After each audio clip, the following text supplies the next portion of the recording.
fidèles téléspectateurs de Ask Web TV, bonjour et bienvenue dans cette nouvelle édition. Aujourd'hui, nous avons l'honneur et le privilège de recevoir sur notre plateau Dr Yvonique Dakorizoni, président de l'Université catholique de l'Afrique de l'Ouest. Bonjour docteur. Bonjour madame. Aujourd'hui, il abordera avec nous le bilan de l'année écoulée ainsi que des défis rencontrés. Docteur Yvonique, premièrement, quels sont les 3 principaux succès ou réalisations de l'école au cours de la dernière année académique? Les 3 principales réalisations de l'université. D'abord, je citerai la bibliothèque qui est en cours parce que nous avons une bibliothèque déjà qui est implantée sur notre site à Samaya. Et nous savons tous que les étudiants ont du mal déjà à fréquenter les bibliothèques. Alors la question de la distance encore devient un prétexte. Je ne dis pas une raison, mais un alibi, n'est-ce pas, pour ne pas la fréquenter. Alors, pour remédier à cela, nous avons jugé opportun et quand même bon de pouvoir implanter au sein de du site d'Amdalaï une bibliothèque. C'est un des gros projets. Et un autre projet aussi que nous avons défini quand même intéressant, c'est celui de la nouvelle cantine qui va commencer aujourd'hui, mais je pense que d'ici demain, je n'ai pas encore vu les ouvriers, ils m'avaient promis aujourd'hui, mais je pense que d'ici demain, ils vont commencer le travail. Et puis, le dernier projet qui n'était pas en vue, mais qui est aussi le nouvel internat pour les filles, pour que les étudiantes vivent dans des conditions quand même assez adéquates pour un épanouissement personnel en vue des études quand même meilleures. Merci pour les éclaircissements. Nous poursuivons. Pourriez-vous nous partager quelques statistiques ou indicateurs clés qui reflètent la performance de vos élèves cette année? Par exemple, le taux de réussite, les résultats des examens, la participation à des activités parascolaires. Ok, en ce qui concerne le taux de réussite, nous n'avons pas encore les données dans la mesure où nous avons décidé de faire la délibération des résultats le 24, je pense le 24 juillet. Alors, à cette occasion, nous allons avoir les taux de réussite des étudiants.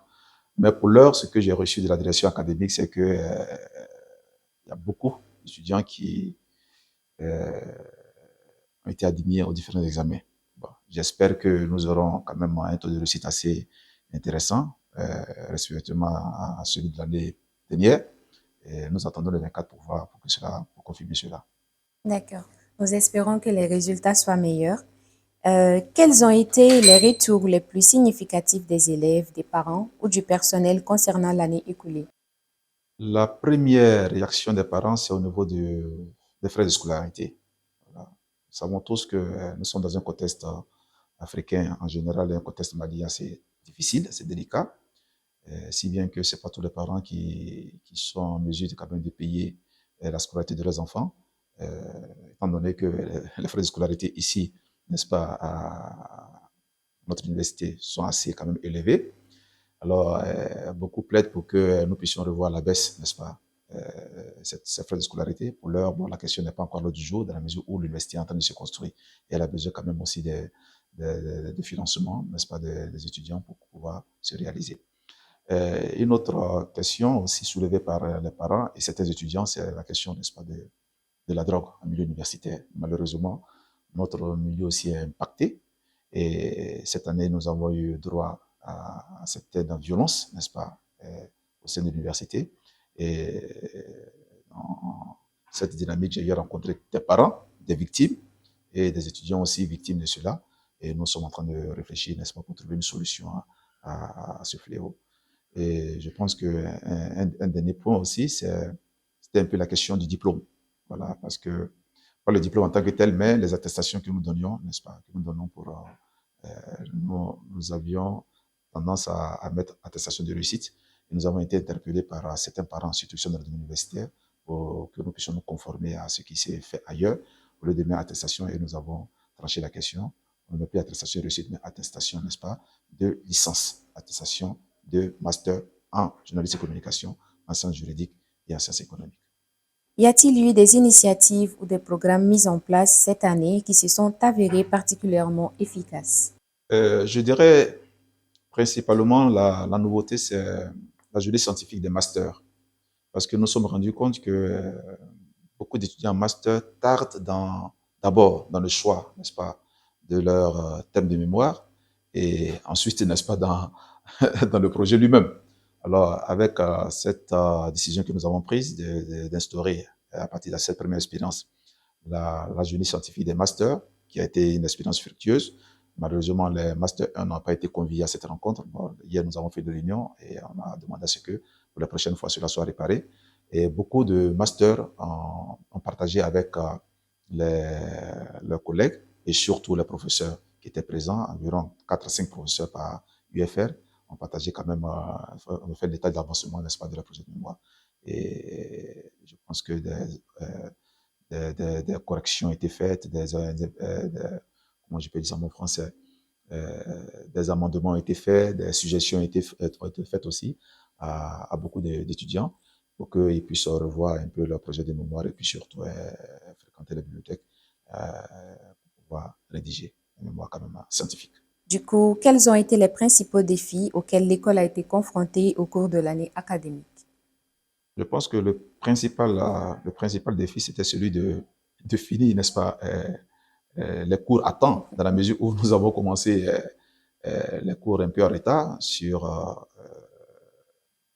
décision, n'est-ce pas, du ministère de l'Enseignement supérieur, qui a demandé à ce qu'en raison de l'inondation qui a sévi un peu au Mali, que nous puissions commencer le cours le 4 novembre, n'est-ce pas. Or, nous étions déjà lancés dans la dynamique, parce que, comme d'habitude, déjà, nous avons coutume à commencer les cours le 2 octobre, conformément, n'est-ce pas, toujours à la décision étatique. Et nous avons dû arrêter les séminaires que nous faisions et déprogrammer tout pour commencer les cours à 4 novembre. Donc, on avait un peu peur de ne pas finir à temps. Et je pense que Dieu merci, nous avons pu relever ce grand défi-là. Nous avons fini plus ou moins le cours en mi-juin. C'est un grand défi. Et cela nous donne beaucoup de satisfaction. Parlant justement de défis, comment est-ce que vous avez géré ces défis-là? Bon, je pense que le gros problème n'est pas à notre niveau. Le gros problème était au niveau des étudiants qui ont dû vraiment. C'est pour cela que au cours de la semaine culturelle, je les ai félicités en parlant du marathon académique, n'est-ce pas, auquel ils étaient confrontés, surtout les étudiants de licence. Voilà. Nous savons tous que généralement les cours en licence, c'est de 8 heures à midi et puis de 14 heures à 16 heures, n'est-ce pas? Bon, cette année particulièrement, les licences étaient confrontées, n'est-ce pas, à avoir 1 heure de pause. Voilà. Au lieu de commencer à 14 heures, commencer à 13 heures. Et les samedis aussi, ils avaient des cours. Si bien que, bon, on a pu relever ce défi-là. Quelles sont les grandes priorités de l'université pour la prochaine année académique? Je pense que la plus grande priorité, la priorité des priorités, c'est celle de revoir, n'est-ce pas, de revoir un peu nos maquettes.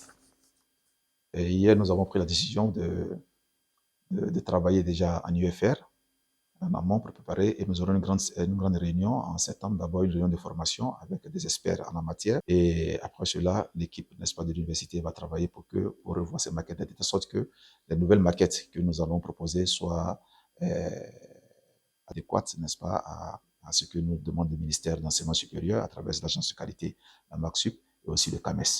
Ça, c'est le plus gros défi, n'est-ce pas, alors, auquel nous ne nous attendions pas, c'était pas préparé, mais nous avons eu ce défi-là grâce à l'évaluation, n'est-ce pas, de la MACSUP qui était passée ici dans le mois de juin. Donc, je pense que l'une des solutions que nous avons proposées hier à notre rencontre, c'est d'organiser des formations de manière fréquente pour que le personnel soit vraiment bien formé. Voilà, parce que le titre de docteur ne suffit pas, n'est-ce pas, pour connaître tout en milieu universitaire. Nous avons des experts et des universités qui sont très bien avancés dans certains domaines. Alors, nous les inviterons ici, n'est-ce pas, à nous former et à former aussi les secrétaires académiques. Voilà. Et une fois que cette formation-là est faite, en ce moment-là, maintenant, constituer une équipe, n'est-ce pas, au sein de l'université, capable de travailler en amont sur les différents dossiers et puis de faire des propositions que le conseil d'unité universitaire va amender et valider. D'accord. Comme vous avez l'habitude de le dire, le travail d'équipe paye toujours. Du coup, la question suivante, c'est quelles nouvelles initiatives ou quels changements majeurs sont prévus pour la nouvelle année académique? Changement majeur, je pense que nous avons beaucoup de défis. Mais nous allons tout doucement parce que nous nous rendons compte que on peut pas résoudre tous les problèmes à la fois. Quelles sont vos attentes en termes de collaboration avec les parents ou vos partenaires stratégiques? Bon, avec les parents, d'abord, je pense que ce que nous attendons, ce que l'université attend de ses parents, c'est un rapport, une relation de vérité. Et ce devoir de vérité-là, je pense que beaucoup de parents devraient l'avoir avec nous. C'est-à-dire que, je l'ai dit pour deux domaines spécifiques. D'abord, le domaine des enfants qui sont... beaucoup de parents savent que les enfants prennent la drogue. Nous sommes une université, nous avons une identité particulière, l'identité catholique. Les parents savent aussi, et ils sont censés savoir quand même les lacunes de leurs enfants. Là encore, je pense que s'ils veulent véritablement que l'université apporte un plus, n'est-ce pas, au bien-être intellectuel de leurs enfants, il serait intéressant quand même qu'ils puissent soit approcher la direction académique, soit approcher le secrétariat général, soit approcher la présidence pour dire simplement que, Monsieur le Président, je souhaiterais que vous suiviez mon enfant parce qu'au niveau grammatical, au niveau du vocabulaire, au niveau du langage, vraiment, il y a beaucoup de lacunes. Mais malheureusement, encore là encore, bon, ce n'est pas le cas. Et moi, j'attends principalement des parents vraiment cet esprit de complicité-là, dans la vérité. Pour nos partenaires, je pense que nous sommes en train de réfléchir pour voir renouveler, n'est-ce pas, certaines conventions. Parce que les conventions ont été signées, mais en réalité, elles ne sont pas opérationnelles. Et nous sommes en train de réfléchir et travailler dans ce sens pour que pour les partenaires, c'est-à-dire qui est les partenaires académiques et scientifiques, surtout les universités, que nous puissions ensemble travailler à des projets, voilà, surtout si notre laboratoire fonctionne, des projets vraiment d'ordre scientifique pour le bien de tous. Pour les partenaires que j'appelle les partenaires financiers et administratifs, par exemple la BOA, là encore, je pense qu'il faudrait que nous revoyions certaines conventions pour au moins offrir quand même quelques stages à nos étudiants. Oui, au moins ça, c'est le minimum. Voilà, quelques stages à nos étudiants. On ne demande pas qu'ils nous financent ou qu'ils nous donnent de l'argent. On en a besoin, mais pour le moment, on va pas dans ce sens. Mais au moins, si chaque partenaire financier réussit à prendre quand même un minimum, même 10 étudiants, 15 étudiants par an, je pense que ça va beaucoup aider l'université. Surtout, bien sûr, les meilleurs, hein, voilà, les meilleurs qui vont aller représenter quand même l'université là-bas. Voilà. Donc, voilà un peu ce que nous attendons aussi de nos partenaires financiers. En termes de visibilité, notamment sur les réseaux sociaux, qu'est-ce que vous prévoyez pour la nouvelle année? Rien de concret, aucune décision dans ce sens.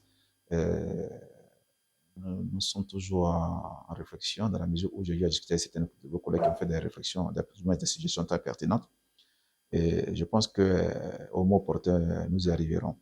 Pour l'heure, ce que j'avais décidé l'année dernière, qui sera mis en pratique cette année, c'est quand même nommer un informaticien. Voilà, parce que pour moi, la visibilité sur les réseaux sociaux dépend de deux facteurs.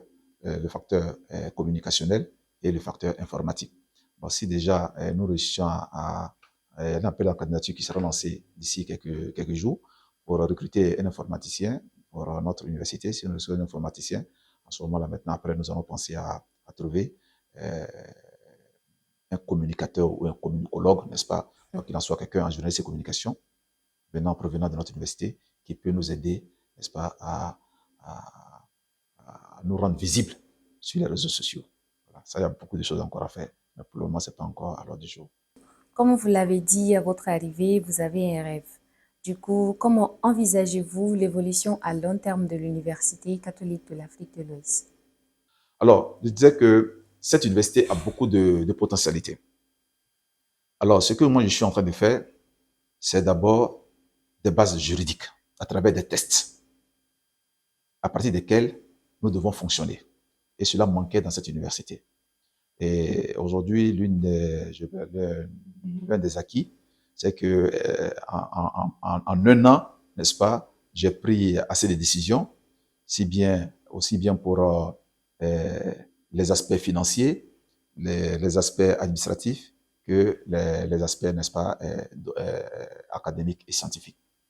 Il y a la bibliothèque, n'est-ce pas, qui sont très importants. Il y a aussi les cars. Voilà. Ce sont des petites choses qui semblent choses insignifiantes, mais en réalité sont très importantes. Les cars, voilà, mettez-moi. Donc, je suis dans cette dynamique-là. J'espère aussi qu'au moment opportun, l'université aura un car, voilà, un peu plus intéressant que celui que nous avons. Voilà, que celui que nous avons. Et en ce qui concerne les infrastructures aussi, je parle des laboratoires de recherche et aussi de la construction des salles de classe. La construction des salles de classe. Dieu merci, nous avons réussi à construire 3 nouvelles salles de classe cette année, puisque nous avons l'intention d'ouvrir, de créer de nouvelles filières. Voilà. Il faudrait construire de nouvelles salles de classe. Et au-delà de cela, il y a aussi les bureaux. Parce qu'on ne peut pas recruter quelqu'un sans lui donner quand même un espace où il pourra travailler.